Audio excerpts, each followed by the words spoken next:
Boa tarde a todos vocês. Esse é meu sinal. Meu nome é Aline e essa aqui é a Janine.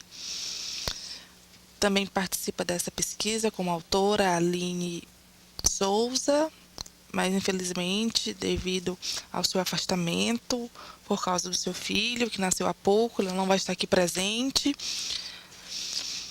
É uma pesquisa que está em andamento, que trata sobre o desenvolvimento da pesquisa linguística na Libras no Brasil, um mapeamento, né, de dissertações e teses aqui na região sul do país.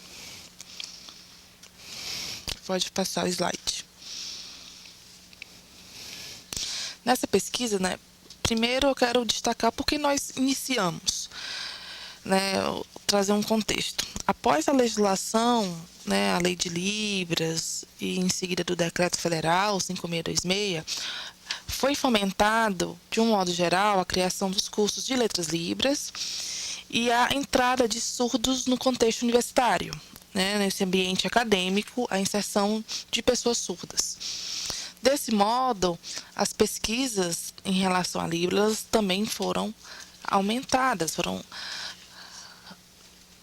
acrescidas. E aí nós temos ali a necessidade de pensar, por exemplo, materiais didáticos para serem utilizados, mediados, né, nos cursos de letras libras. Através de um grupo de pesquisa, de estudo, aqui na UFSC, o GEL, né, um grupo de pesquisa voltado para a linguística da Libra, das línguas de sinais. É um grupo que estuda ali, né, todos aqueles níveis linguísticos, do fonológico ao semântico, pragmático. E nós iniciamos, então, através de um mapeamento de dissertações e teses. E por que, né, esse tipo de estudos? Né, esses estudos que trazem aí contribuições na área da linguística da Libras. Nosso objetivo, então, é apresentar um estudo bibliográfico sobre a linguística da Libras por meio de dissertações e teses nas pós-graduações, né, espalhadas em todo o país. E, na verdade, nós estamos aqui apresentando só os dados referentes à região sul, nesses 3 estados, Paraná, Santa Catarina e o Rio Grande do Sul. Por que nós estamos escolhendo, né, essa região especificamente? Essa região tem algumas universidades, como a UFSC, né, que foi aí a promotora das primeiras turmas do curso de Letras Libras, à distância, com polos em todo o Brasil. E, de certo modo, ela nos ajudou a, né, contribuiu com esse corpo de dissertações e teses, porque muitos professores, né, da área de linguística e pesquisadores precisam ter, né, um corpus de documentos, de estudos já realizados. A gente pretende, por exemplo, né, dispor essas dissertações num site com um fichamento sobre esses textos, né, com resumo, informações importantes. Esse é o objetivo futuro do grupo. Nós estamos num momento, numa fase inicial da pesquisa, que é a identificação, né, das investigações de dissertações e teses. Nós identificamos e mapeamos um número significativo, e ele é importante porque ele traz para todos, né, uma revisão dos estudos já realizados, né, e a expansão dos estudos na linguística em relação a Libras. O mapeamento em relação à área da linguística, das línguas sinais, da Libras, foi feito inicialmente em 2013 pela professora Ronice Quadros, e a partir de algumas palavras-chave de pesquisa que traziam Libras e língua de sinais, elas foram identificadas, algumas delas, dissertações e teses. Entretanto, quando pensamos ali essa pesquisa, quando foi realizada, ela não foi voltada só para os programas de letras e linguística, né? Ela foi de um modo mais amplo. Outros programas, por exemplo, psicologia, que tem uma interface com a linguística, e aí algumas pesquisas foram assim realizadas. Foram identificados 116 dissertações e 44 teses. Isso nos programas de um modo geral, mas se for pensar nos programas de letras ou linguística, é um número menor. 59 dissertações nos programas de pós-graduação em linguística e letras e 17 teses também nos programas de letras ou linguística. Você vê que é um número menor quando nós pensamos especificamente nesses programas. Nós temos também a pesquisa de Santos, realizada em 2012.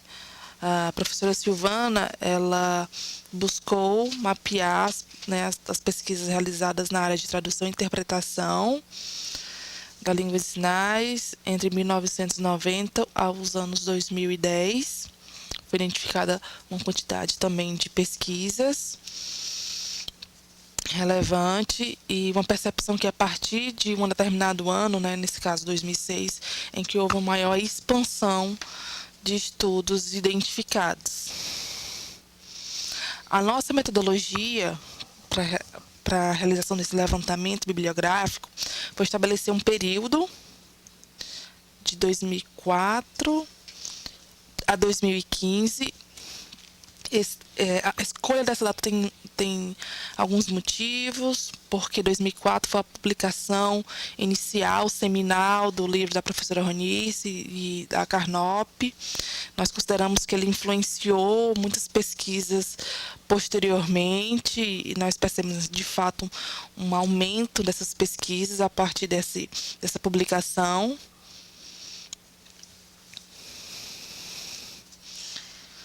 O nosso foco foi trazer as pesquisas que retratassem análises no nível linguístico, fonológico, morfológico, sintático, semântico e pragmático. E essa pesquisa foi realizada, né, nos sites dos programas de pós-graduação em todo através da plataforma Sucupira. Nós identificamos os documentos, né, as dissertações e teses. Nos programas, aqui eu trago os dados identificados em cada um deles. Era preciso, por exemplo, né, as palavras-chave que fossem língua de sinais, Libras, LSB. Nós sabemos que durante um bom tempo houve uma distinção dessas nomenclaturas, também que trouxessem fonologia, fonológica ou fonológico, né, tivessem essas palavras-chave.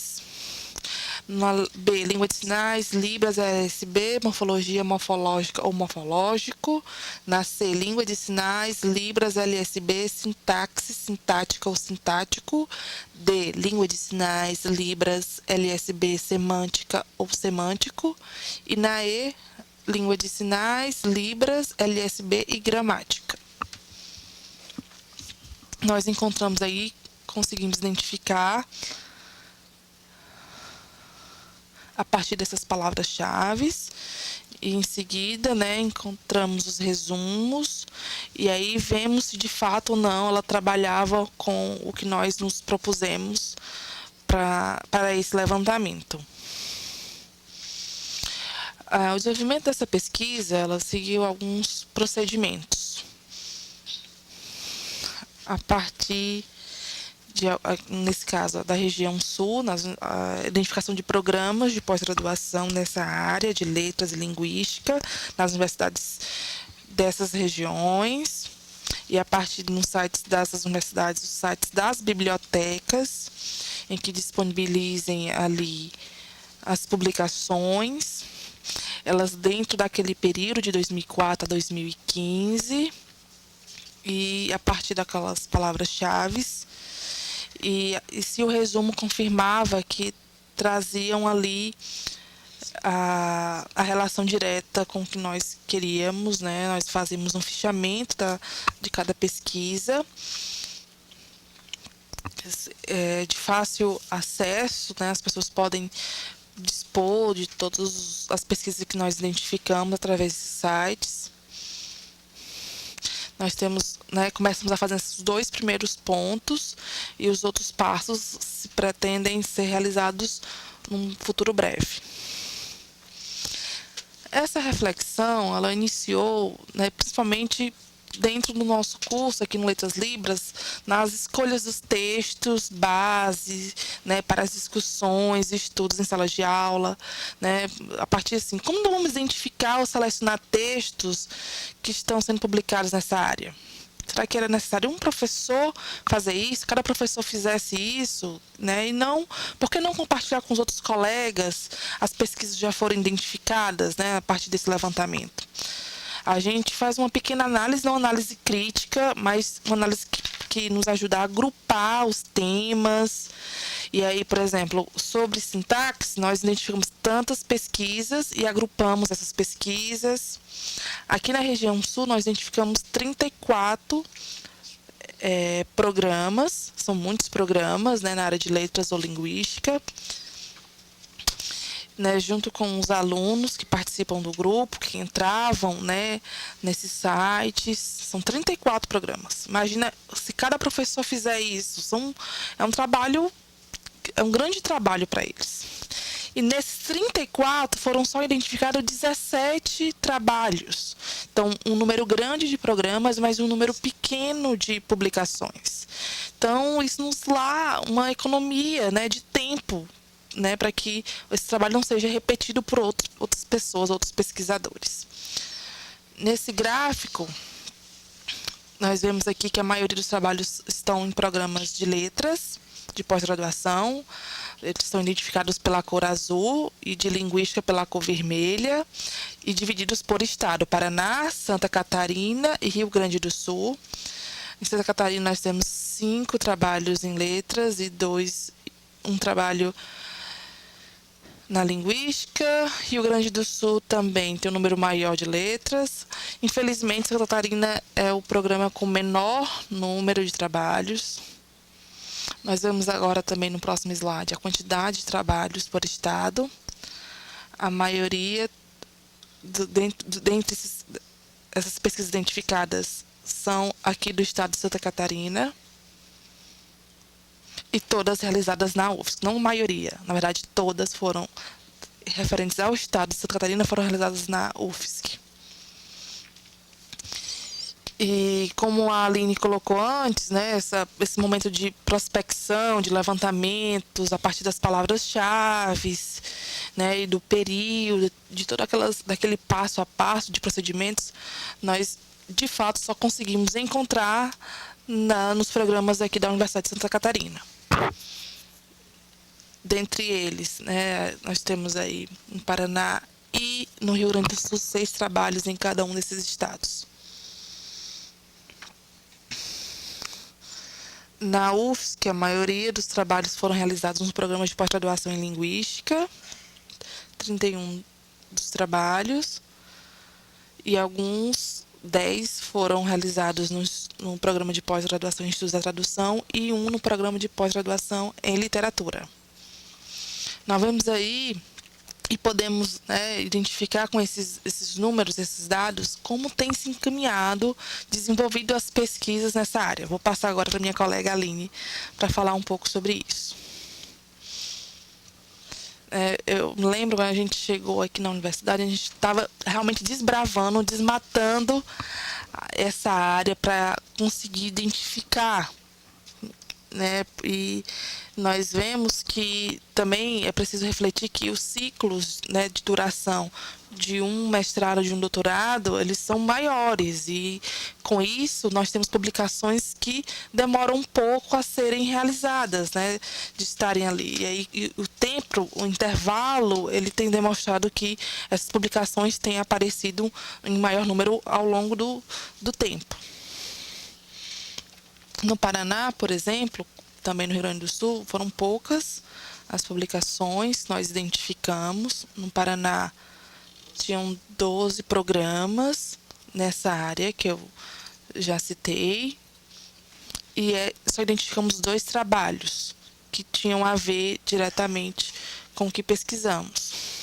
Um na UniOeste, que lá nessa universidade haviam 4 publicações, e na UFPR tinha outras 3. No Rio Grande do Sul foram também 6 publicações, que estavam ali descentralizados em algumas universidades. Uma na Unisinos, 2 trabalhos na URGS, um na UCS e um na PUC.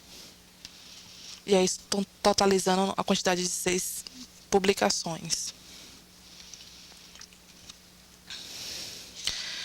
Como assim a gente pode refletir a partir desses dados é que as pesquisas, né, elas trazem que fatos, né? O que nós temos pesquisado, quando a gente faz essa revisão da literatura sobre essa área, a gente pensa, os professores que já fizeram o primeiro levantamento, como a professora Ronice, a Silvana, quais são as áreas que são mais contempladas, né? E a partir dessa busca nas palavras-chave, a gente identificou algumas áreas. No Paraná, primeira, dentre as palavras-chave identificadas foi a Libras, a segunda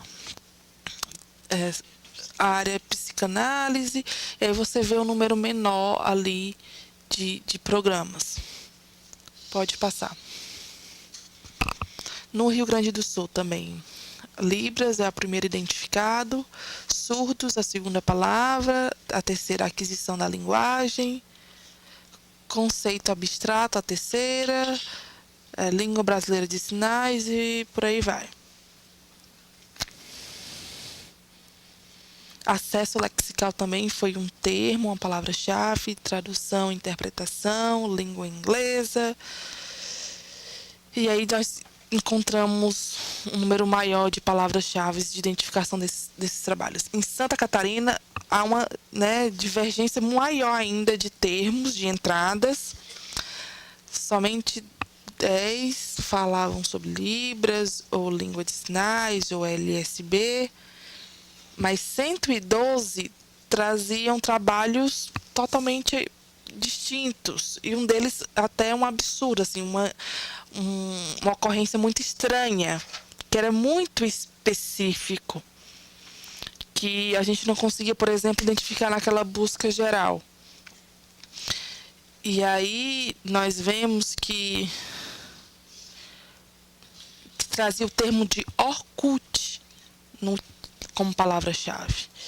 E aí nós percebemos que é um resultado que é difícil, por exemplo, quando é preciso, né, que pesquisadores façam ali um levantamento, como é importante escolher suas palavras-chave e não trazê-las tão específicas, porque ela não permite ali depois uma sistematização, né, dessas publicações. Eu acho que vocês devem estar atentos sobre essa questão. E o aumento, né, significativo das publicações, ela foi de fato percebido, né, e que colocar palavras-chave, né, que tem uma boa relação informativa é importante, né, para o pesquisador e para quem vai buscar esses trabalhos, né, tanto é que nós encontramos 117 trabalhos. Algumas outras pessoas, como Santos e Vasconcelos, trazem algumas questões, né? Quem é que pesquisa sobre a área da língua de sinais? Que identidades desses pesquisadores, que interesses, como essa área emergente? Eu acho que é preciso a gente refletir sobre essas questões. De um modo geral, quero agradecer a todos. Nós concluímos assim a nossa apresentação, os alunos que participam. Passa para o próximo slide. Então, retorna, por favor. É rapidinho aqui.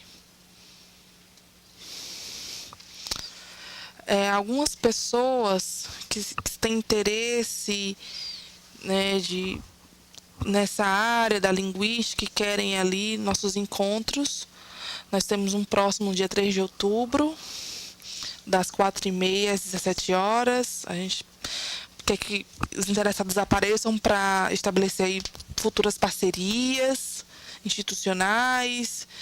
A gente não sabe ainda qual é o espaço e a gente vai divulgar aqui nos corredores, nos salões. Espero que vocês compareçam. Muito obrigada.